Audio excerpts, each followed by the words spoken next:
Hey guys, welcome back to some more AFK Arena. In today's video, we're going to be doing something a little bit different. We're going to be talking about the top 3 things that I would love to see come to the game. Now, we're not going to be talking about drop rates, more purples and stuff like that. We're going to be talking about like sort of new features that I'd love to see to make the game more enjoyable. So let's get into this video.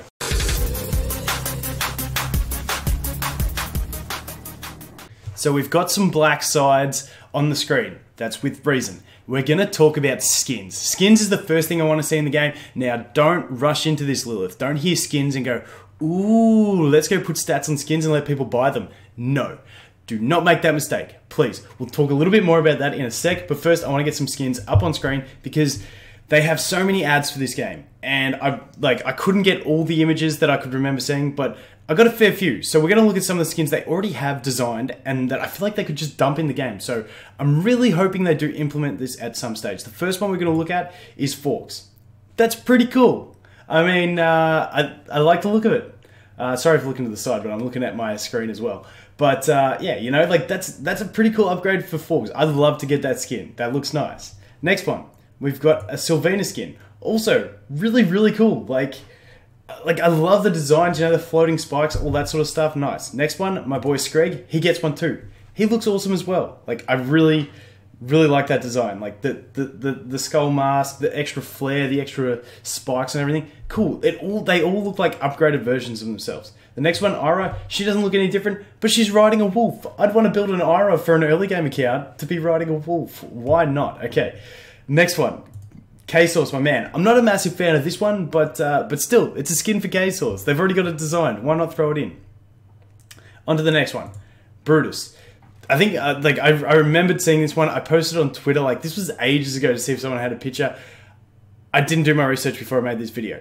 But thanks to the dude who replied in, like, 1 minute with the picture. Thank you very much. So, there's the Brutus one. You've got, like the blue Brutus, like, that's not very creative, but, you know, it's just a recolor. But, hey, it's something as well. And then you've also got this Isabella one, which I feel like I see on most of the ads. So you do have all of those skins already designed with in-game sprites and stuff like that. Why not put them in the game? So now that they're up, we're going to talk about the skins. The right way to do it, and also, you know, like how to obtain them. So, skins.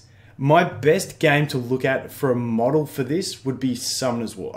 I used to play that game. I played that game for like 3 years. Anyway, the reason I would model it off of their take on it is because it felt like you achieved something when you got a skin. So the system for that was you could earn points very slowly. It was through their RTA, their arena system. You could earn points slowly and slowly buy them. However, they used to introduce skins in a batch, and you don't have to do them in batches. You can do them one at a time. Doesn't matter, whatever. But they'd also be purchasable.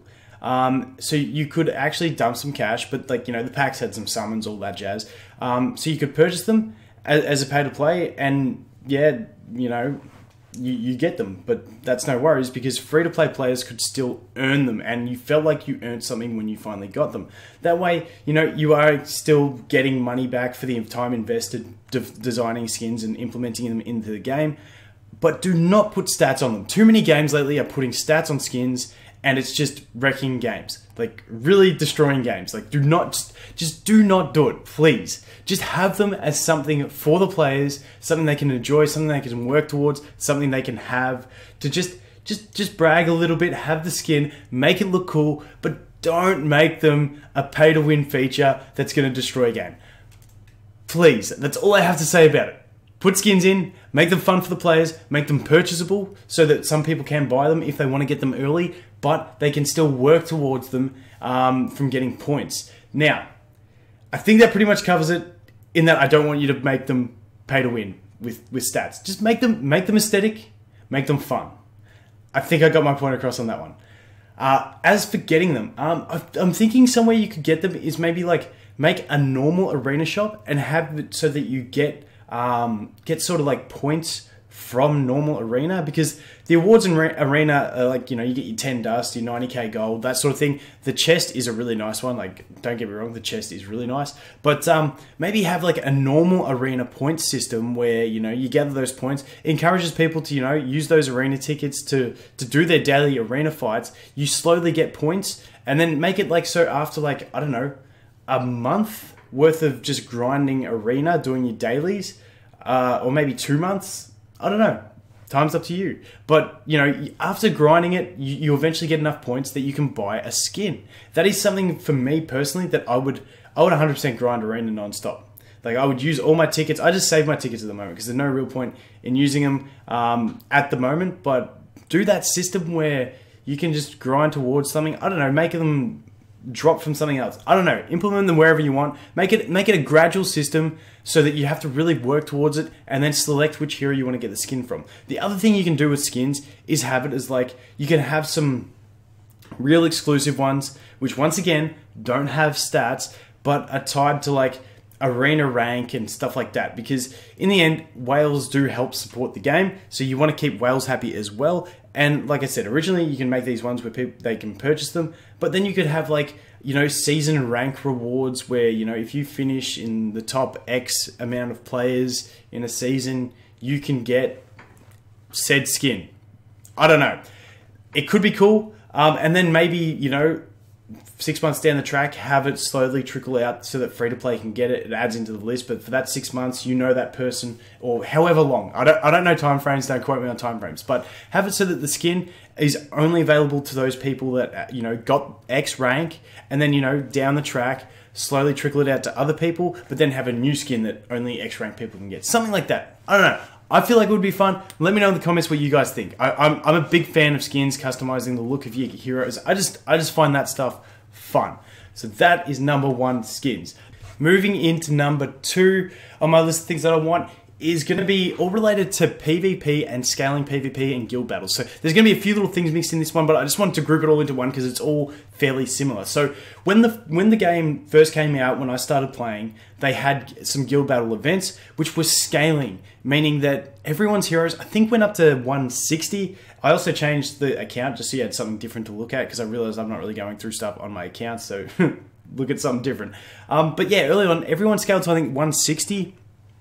And everyone got classified as having mythic gear. So all those, but the thing that still defined you was if you were above 160, if you had different ascension levels, all those sort of things. They still made effect to your characters, but it was a good way to give early game players, you know, a test of their heroes with more skill ups and stuff like that. So I really did like that idea. What I'd like to see, and this is with guild battles, is make guild battles a weekly thing, a regular thing, have a ranking system, but have that same scaling system. This is me personally. Let me know what you guys think below. I'd like to see it scale to 240. Scale to 240, give everyone mythic gear. That way, all players can test things and, you know, see how the skills work and all that sort of thing. The other thing they did when they had those was they got rid of the faction bonus. I like that. It lets you really play around with teams. I'd like to see that too. But hey, I'm not too fussy. Just trying to get any of these little things across, and, you know, I'd be really stoked. But yeah, if it scaled to 240, everyone got mythic gear. Then that means all those really early game players would get to battle each other, you know, and actually compete at a sort of levelish field. However, being that ascension levels are still a difference, you know, if you're further in the game, you do have that little edge. Also, moving on to later game and end game players, they will still have their mythic plus gear, making them stronger. They'll have those ascended heroes, which will make them stronger, and it'll just be like that little difference. But I feel like doing a system like this and then having like a matchmaking value, so like, you know, your team gets a set value on how strong, sorry, your guild gets a value on how strong they are depending on the previous week's performance. Obviously for the first couple of weeks it might be a bit hard unless you do it on power levels of the heroes, something like that. I don't know, let you guys decide. Lilith, you're the developers. I'm just the ideas guy. But yeah, do that system where you know, you have a matchmaking value. So hopefully you'll be fighting guilds that are similar power to yours. Even if you have some weak players in your guild, hopefully the other team has some weak players that they can attack, and then obviously your stronger players can attack the stronger enemies, all that sort of thing. I think it would be really cool, but using the same system that they've implemented with this, the base system, I did really like that. I like that as like a siege sort of thing, you know, you're trying to get through their base, have that, but when you go into it, have your guild is battling another guild. You go in, you see all their camps, and then you attack them. If you destroy that camp's burnt out, you got to attack another camp. I really think it could be a cool thing, and with the level 240 scaling, it allows people to really test different things and find out what comps work for them, and you know what might work going into the future. And I just feel like it adds that bit of competitiveness into the game. Now, I know it is a casual game, so having to do daily attacks might not be the way. Maybe you know, you get to do you got X amount of attacks. You can use them over the course of 2 days, then or 3 days. I don't know. Scale that how you will. That's just what I'd really like to see, is that guild battle system implemented with that scaling. I feel like that first implementation of it was really on the way, except they had it so that like it was just the matchmaking thing was really weird on it. It was really weird. Have everyone's bases, let you choose who you want to attack in the enemy guild, attack them, burn them out, whoever kills the most enemies wins. Something like that. I'd love to see it. Get to work. But the other thing that I'd really like to see while we're talking about PvP. Now, this one's a bit of a pipe dream. This one is a bit of a pipe dream, but moving into Arena, and just stay with me on this one. Just stay with me a little bit. This one's not going to take long. Real-time Arena. How do you do real-time Arena in an idle game? And I'm not even talking about real-time as in being able to control your skills, because I feel like server latencies and stuff would suck for that. I'm talking about a pick-ban-based system, something like you go in and you get paired and you're fighting against this person, and you know they're on the other end, and you both choose 6 heroes, let's say. Then the other person gets to ban one of your heroes. Give me 1 second. Sorry about that, the sun was moving, I thought I'd have to get up, but he's gone back to sleep, happy days. So, you each choose 6 heroes, you then get to ban one. Then you've got to place your heroes in team placement, not knowing what the enemy's team placement is going to be. Make it a best of 3 match. Then, from that decides the first battle. Then the battle happens. Whoever wins has to leave their team the same. Whoever loses can change one hero out of their team and then change their formation. I feel like that could be fun. And then it's first to, I don't know, maybe first to 3 victories, first to however many you want to make it. But I feel like that could be that other real interactive thing where you don't, and you could tie in getting the points to get the skins and stuff like that into this system. But it's like something that you wouldn't, like, don't make the rewards from it too overpowered that you're forced to do it, but make it like a real aesthetic sort of rewards type system where it entices you to want to do it, but it doesn't force your gameplay to have to do it. I feel like that could be really fun for people looking for that little bit of extra interactivity in a game where there isn't too much. This is what I think would be fantastic. So, you know, 6 heroes, each ban one. Choose your lineup. You can't see what their lineup's going to be. Then you go in, you battle. The loser gets to change one hero out for another hero and mix up their lineup. You know, first to 3 victories. I feel like that would be really fun. I don't want to spend too much time on it because I feel like it's something that would never happen. But I feel like that would be like an amazing feature for me. I would absolutely love it. I love the 2 arena modes, the normal arena and the challenges arena. Both really fun. But I feel like that extra sense of I'm actually fighting a person at the moment. There's a bit of that chess, like move your pieces, get it happening. I just feel like it could be so fun. Like, and then you'd get like a different, you'd have like different uses for different heroes. Like my Gwyneth here, like she wouldn't be a great option to put in turn 1 in game 1. Like she'd be like your last game clutch hero, because if you win game 1 and you have a Gwyneth as your main hero, basically the enemy is then just going to throw in a Nara and negate all your damage and destroy you. So like then Nara's a perfect counter. If you lose the first one, sub her in, and you know you've got that. I just feel like it. If you can't tell, I'm pretty excited about this because it's something that I really would like to see. It would probably take way too much development and not make them enough money to actually implement it, which I completely understand. In the end, it is a business and you want to make money from things, but I think this would be a fantastic feature. I'm pretty excited about it. Pretty rapt I came up with the idea in my head. But once again, probably will never happen, but let me know what you think in the comments. Okay, that's going to be it with that one. Like I said, I didn't want to spend too much time on it. I probably spent too much time on it. You guys probably think I'm crazy. Moving on. Number 3 on my list. This one, I don't know how you'd implement it. I don't know where you'd get the system to get them. Maybe just AFK rewards after a certain chapter. Something like that. Maybe I'll think about that while I talk and have a discussion about where to get them afterwards. But I'd love to see a system of getting some sort of points or something like that, if my screen wasn't frozen or down the bottom. A system to be able to take these guys right here, these legendary tier heroes. I would love to see them be able to get ascended and go up to 240.